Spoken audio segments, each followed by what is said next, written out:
Welcome back, everybody, to our Midwestern Dynasty, where we have gotten through another year in this series. So here today, we're going to be getting through an entire offseason. We went 8-5 this last year, 1-3 in non-conference, and 6-2 in conference, and we won a bowl game to end the year. In the last 2 years of this series, we have gone a combined 17-10 overall, and won a bowl game to end each of the last 2 years. So I would say we've been pretty solid. But if we want to take the next step and become one of the better non-power conference teams in the country and maybe compete for a playoff spot, we have to have a good offseason. So let's see if we could do that. Starting with the players that are going to be leaving us, we are going to be losing Gabriel Bromell, who's going to be transferring away. And then we have 15 seniors that are going to be graduating. So 16 players in total are going to be leaving us this offseason. We have done pretty well in recruiting already, as we have gotten 18 commits, 5 of them being 4 stars, and we are ranked 18th when it comes to recruiting class rankings. So what we're going to be doing is just jumping straight to National Signing Day and going over every single recruit that we got to commit to us in this recruiting cycle. Starting with the 2 quarterbacks that we are going to be bringing in Chuck Fleck and Dwayne Willett. They both have star development. Fleck is not only one of the better quarterbacks in this recruiting class, but he's one of the better overall players as well. Willett is not so bad himself, and he is from Plainfield, Illinois, so he will have a chance to play for his hometown team. The only running back that we have brought in is Von Clifton, a 4-star gem, who is a power back with some really good ratings, and he's got star development. We ended up finding a fullback late in the recruiting process in Tevin Wells, who is a gem, so I thought, why not go after him? And he actually ended up having star development. So we now have a star development fullback on the roster. We brought in a pair of wide receivers in Keyshawn Edmonds and Titus Dingle, who both only have impact development, but they're both bigger wide receivers that are good athletes that do have some things they need to work on, mainly their route running, but I think eventually those two could be some pretty solid players for us. We ended up bringing in 2 tight ends in Jamie McCrane and Lamar Wooten, who are both very likely going to be redshirted as freshmen because we do have a couple of tight ends on the roster already that are pretty good, but they both could eventually be some players on our offense and have a big impact. Wooten's more of a run blocker and McCrane is more of a pass catcher. Titus Hardman is from Plainfield, Illinois, so another guy that is going to have a chance to play for his hometown team. He's a 4-star tackle that's 6'8" and has good ratings, but his development trait is only normal, so we'll see how much that's going to end up holding him back. Zaire Agude is a tackle that we had high expectations for when it comes to a dev trait being good, but he's only got impact and his ratings are not very good.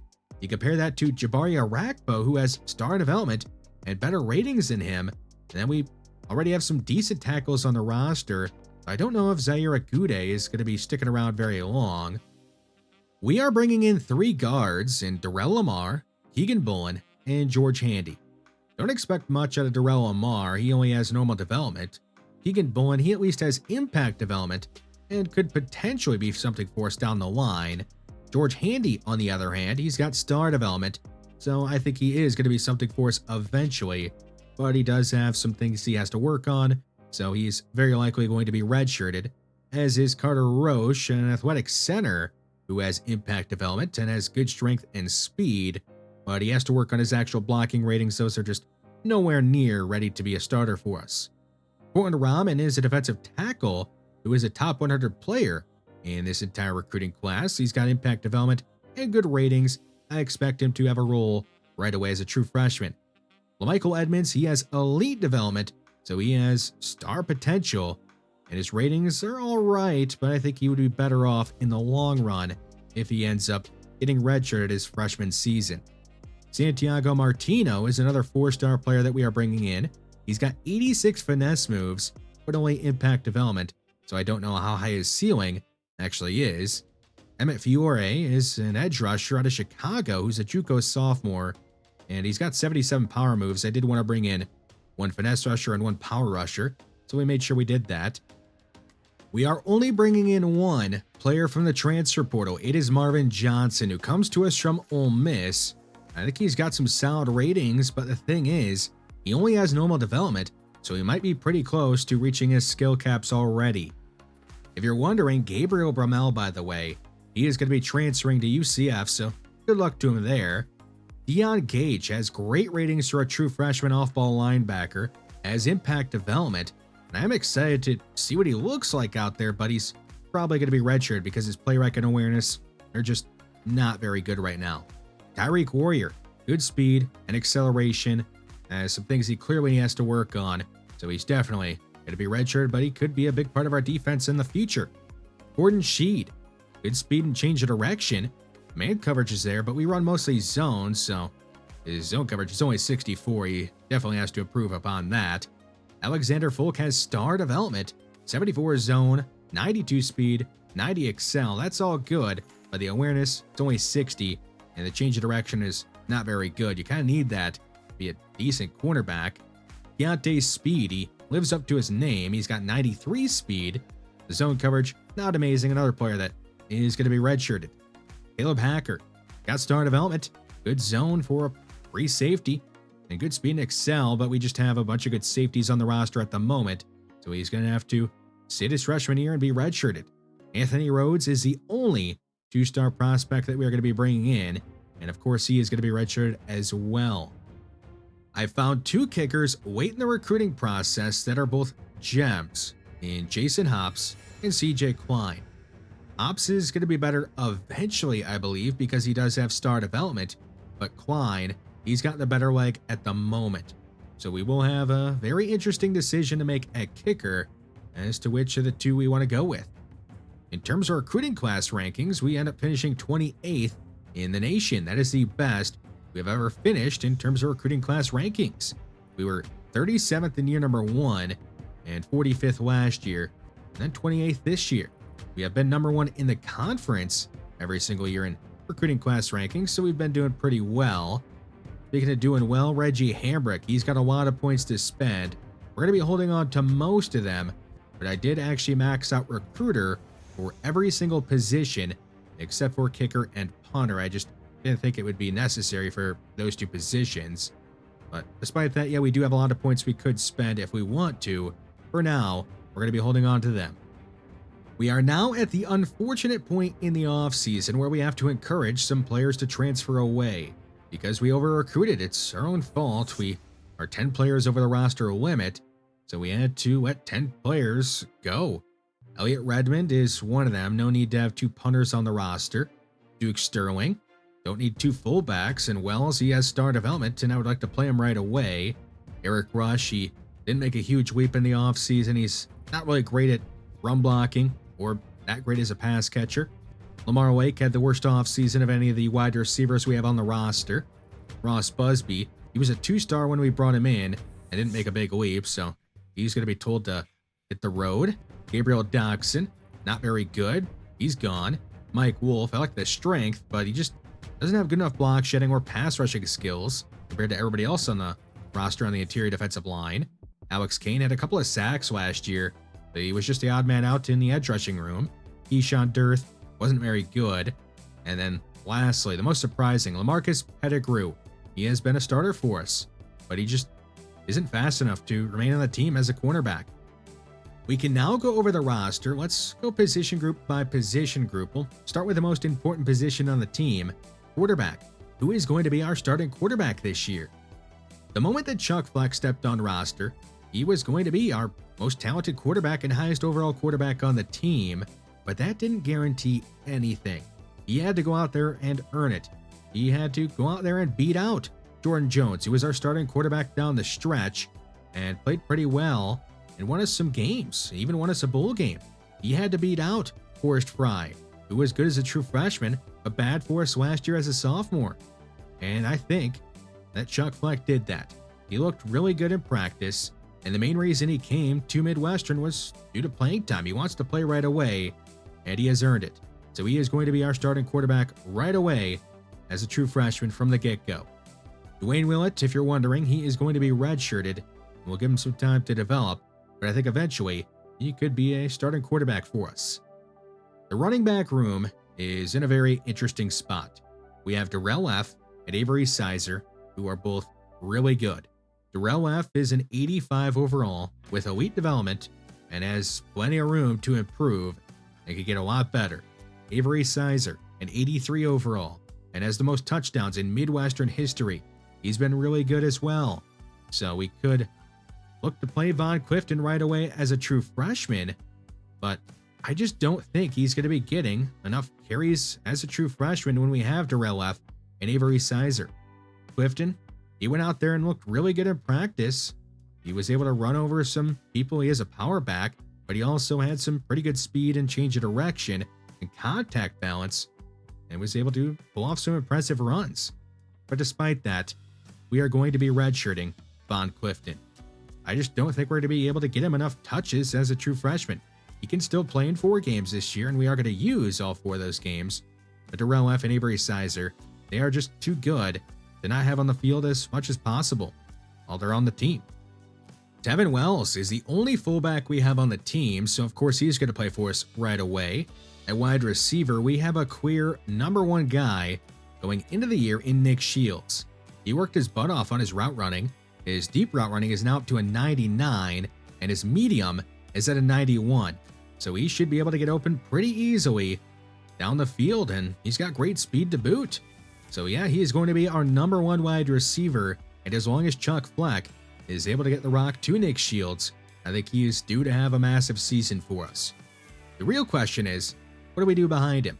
Well, Devin Gentry, he worked on his route running quite a bit, and has those ratings up to a pretty good level, so he's going to be wide receiver 2.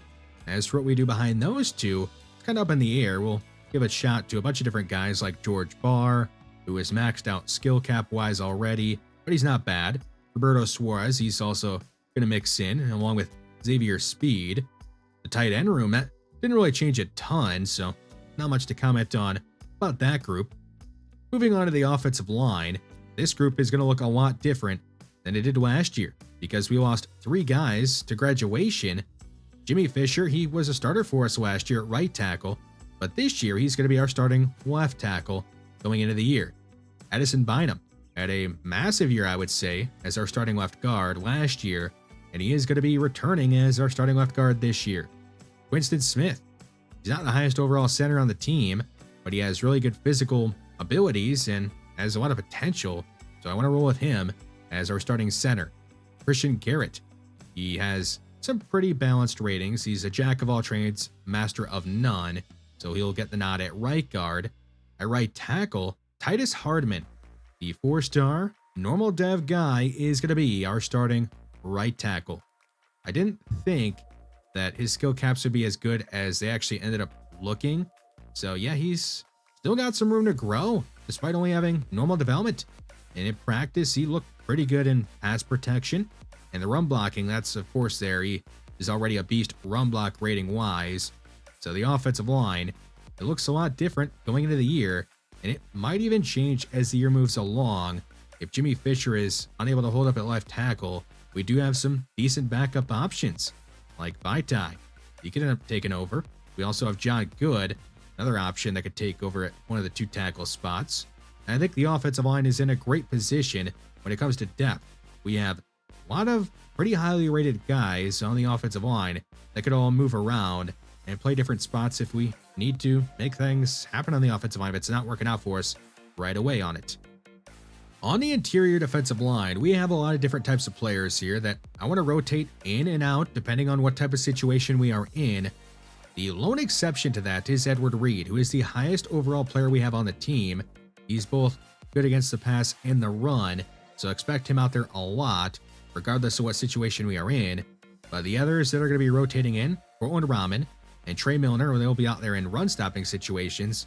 There's Andre Okoye and Paul Dahl that will be out there in pass-rushing situations. Michael Edmonds, he does have a lot of potential, and his skill caps look great. He's going to be really good eventually, but I want to redshirt him and maximize that potential down the line. So don't expect to see him out there a lot this year. At edge rusher, we got 1 star in Eric Lamb and are kind of wondering, what are we going to do opposite of him? Kevin Campanaro had a good year last year, but not a great year. There is the true freshman that we just brought in Santiago Martino, who's a 4-star prospect and has 86 finesse moves. He should be on the field a lot when we're trying to get after the quarterback.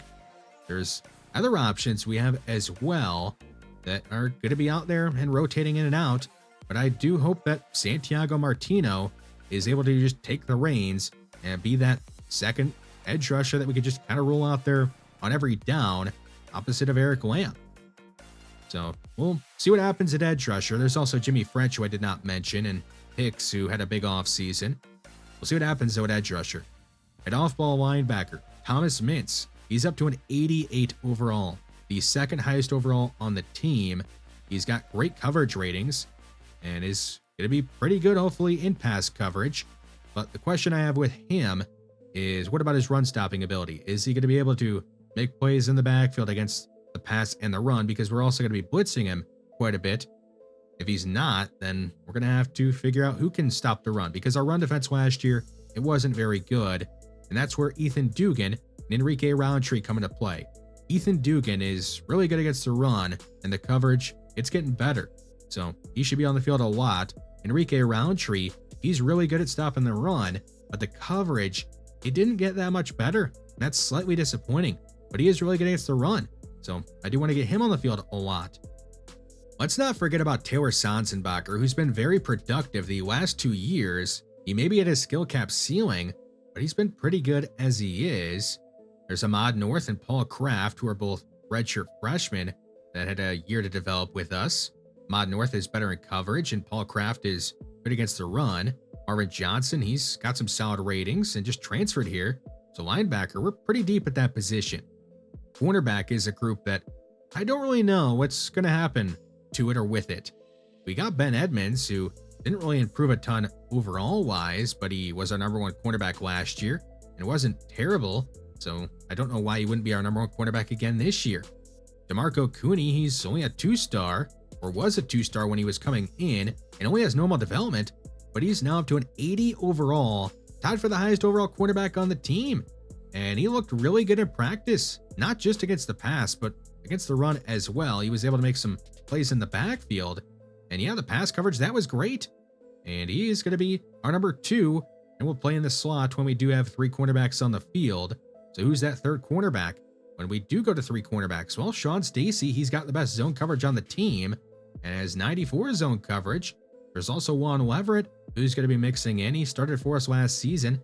The cornerback, expect some different guys out there to get some chances.